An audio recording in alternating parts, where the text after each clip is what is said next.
Reporting for the Intermountain Christian News, I'm Dr. Anthony Harper here at the White House.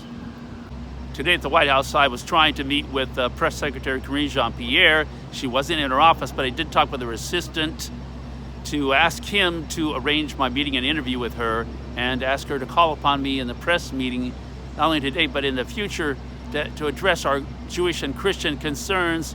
But he said he wouldn't be able to promise me any meetings or interviews with her, or for her to call upon me. So I'm continuing to bring up this issue of the Jewish and Christian concerns being addressed. This is very serious, and I made him aware of that warning in Prophet Joel, chapter 3, verse 2, of dividing Israel, and the Biden administration supporting the two-state solution, which I refer to as this two-state delusion, in light of the Israel Prime Minister Lapid calling for the two-state solution. The warning is very clear in the prophet Joel, chapter 3, verse 2, of God's anger about dividing the land of Israel and scattering his people. Also today I met with Peter Doocy, Fox News, to let him know about our concerns about not being called on by the Press Secretary Karine Jean-Pierre, or his refusal to meet with me to address our Jewish and Christian concerns regarding that protest letter of news reporters at the end of June requesting for the White House to respond to denied access to explain why reporters are not allowed into Biden's press events. And I'm still not being allowed into Biden's press events where the news reporters can ask Biden questions. So this is very disturbing. No response from the White House to answering those concerns of the news reporters in their protest. I was recently in Israel during the month of September, and it was a very special time. I invite people to go to our website at imcnews.org and click on the YouTube banner.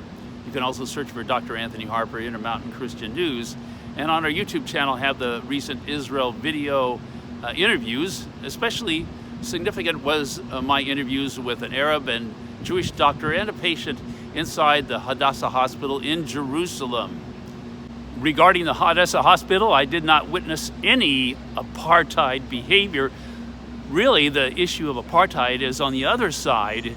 The apartheid behavior that I witnessed is the so-called Palestinians treating the Jews as occupiers and mistreating them. So that is the real issue that needs to be talked about, the apartheid behavior of the so-called Palestinians. And by the way, there is no Palestine. For those that did not know, that it was the Roman Emperor Hadrian that invented the word Palestine to insult the Jewish people.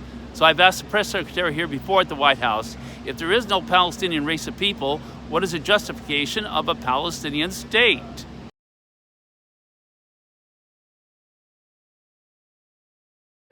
We read news every day. News that's informative, but rarely encouraging. The Intermountain Christian newspaper aims to change that. They present the news you need to know, from what's going on in your community to your world, with encouraging words, motivation, and the resources you need to make positive changes in your life. What is your local government doing that you need to know about? What's happening in your community you need to be a part of? Whether it's a story from your neighborhood, a national story, or an encouraging word, you'll find biblical issues of everyday life in the Intermountain Christian newspaper. Intermountain Christian News is produced and supported by the work and donations of individuals and churches. You'll find it at churches, Christian bookstores, by subscription, and online at imcnews.org. To find out more about supporting this local resource, go online at imcnews.org or call Intermountain Christian News in Boise, Idaho at 208-703-8688. The Intermountain Christian News, a voice sharing the truth on matters dear to people's hearts.